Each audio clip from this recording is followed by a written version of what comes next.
నిర్మలం స్ఫటికాకృతిం ఆధారం సర్వవిద్యానాం హయగ్రీవం ఉపాస్మహే అని హయగ్రీవ ఉపాసన సకల విద్యలకు స్వచ్ఛమైన జ్ఞానానికి మూలం.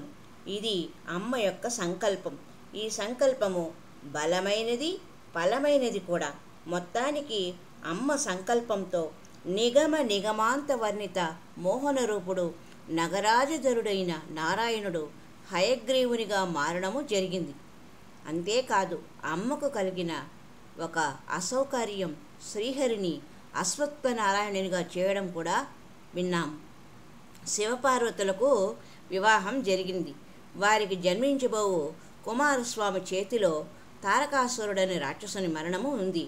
అయితే బ్రహ్మాది దేవతలు ఆతృత పట్టలేక అగ్నిదేవుణ్ణి డేగ అవతారంతో పార్వతీ పరమేశ్వరుల ఏకాంత మందిరానికి పంపిస్తారు. వారి సంసారాన్ని గూర్చిన సమాచారం కోసం.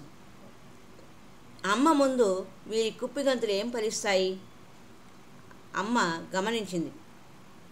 కృత్యాకృత్య వివేకాన్ని మరచి ఇలా మా ఏకాంతానికి భంగం కలిగించిన దేవవర్గం అంతా ఉద్బీజములు అనగా మొక్కలుగా అవతరించుగాక అని శపిస్తుంది.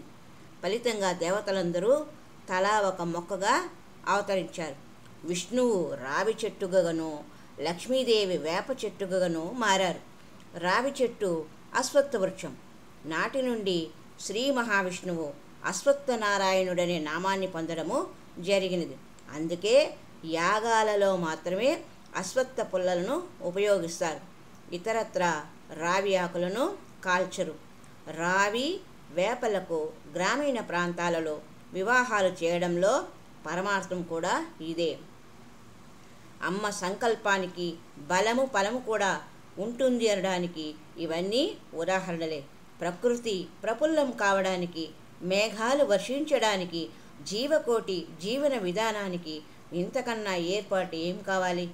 శివునకు లింగపాతం కలగడం, అమ్మ శక్తిని ఆలస్యంగా గుర్తించి మోకరిల్లడం, బ్రహ్మదేవుడు శివలింగం యొక్క ఆదిని చూచానని అబద్ధమాడడం, ఫలితంగా కాలభైరవ సృష్టితో 5వ శరమును కోల్పోయి బ్రహ్మ 4 మోములవాడు కావడము మొదలగు అన్ని సంఘటనలు అమ్మకు మించిన శక్తి ఈ 7 లోకాలలో లేదన్న నిజాన్ని తెలియచెప్తున్నాయి.